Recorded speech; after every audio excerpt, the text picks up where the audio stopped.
Oi, gente! Então, mais um projeto de lei polêmico, que é o projeto da regulamentação da terceirização. Eu não sou especialista em direito do trabalho, então eu procurei ler sobre o assunto, tive muita dificuldade de encontrar as informações agrupadas. Então eu fui ler o projeto mesmo. É interessante ver que o projeto ele é acessível, ele está na internet, inclusive vou tentar deixar o link aqui no YouTube. E ele tem 9 páginas só, não é assim, ai que difícil de ler o projeto. E ele é de outubro de 2004, ou seja, bem antigo esse projeto, né? Aí agora que ele deve passar no plenário, que nós estamos rediscutindo esse assunto. Eu vi pontos positivos e pontos negativos. Ainda não terminei de formar minha opinião sobre o assunto. Como tem muita reportagem, muita gente falando, a gente tem uma tendência já, né? A gente tende a pensar de uma forma, mas eu tentei ter uma visão imparcial do assunto, embora muito difícil. A gente tem que tentar ser o mais sensato possível diante das realidades diferentes. O que me chamou a atenção nesse caso foi que não existia uma regulamentação da terceirização. E agora está sendo proposta essa regulamentação. Antes, a terceirização, ela era regida, até hoje, ela é regida por súmula do TST, do Tribunal Superior do Trabalho. Então, eu acho interessante que se regule a terceirização, mas que não se regule de qualquer jeito. Lendo o texto, até me parece interessante o texto da proposta. O que eu gostei foi, por exemplo, o fundo de garantia, que antes não era regulamentado. Ele deve ser controlado tanto pelo empregador quanto pela empresa contratada. Isso eu achei interessante. O acesso a restaurante, a transporte, ele passa a ser garantido. Antes não era garantido para o trabalhador terceirizado. Agora, o ponto mais polêmico.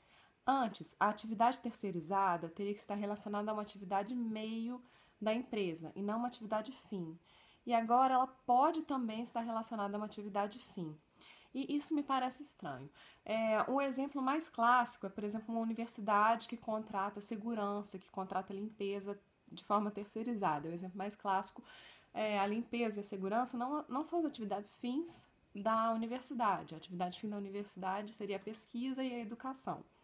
Agora, se a universidade passa a contratar um professor terceirizado, qual que é o objetivo se não diminuir os custos? Ok, diminuir os custos é legítimo, mas aí ela passa a colocar muitos intermediários nessa situação dela.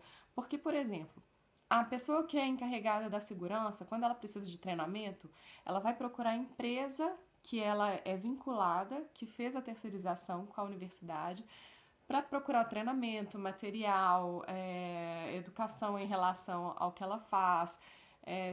A empresa é especializada no que ela faz, não a universidade que estaria contratando. Agora, se o professor é o contratado, ele está lidando diretamente com o especializado na atividade dele, mas ele vai ter que sempre se reportar a um terceiro para resolver problemas, para fazer estratégias e tal. Então, isso é a parte mais estranha dessa lei e é a parte que, por enquanto, eu não estou de acordo. Outras críticas que existiram a esse projeto é dizendo, mas isso vai tirar a possibilidade de chegar a um cargo de comando na empresa e tudo.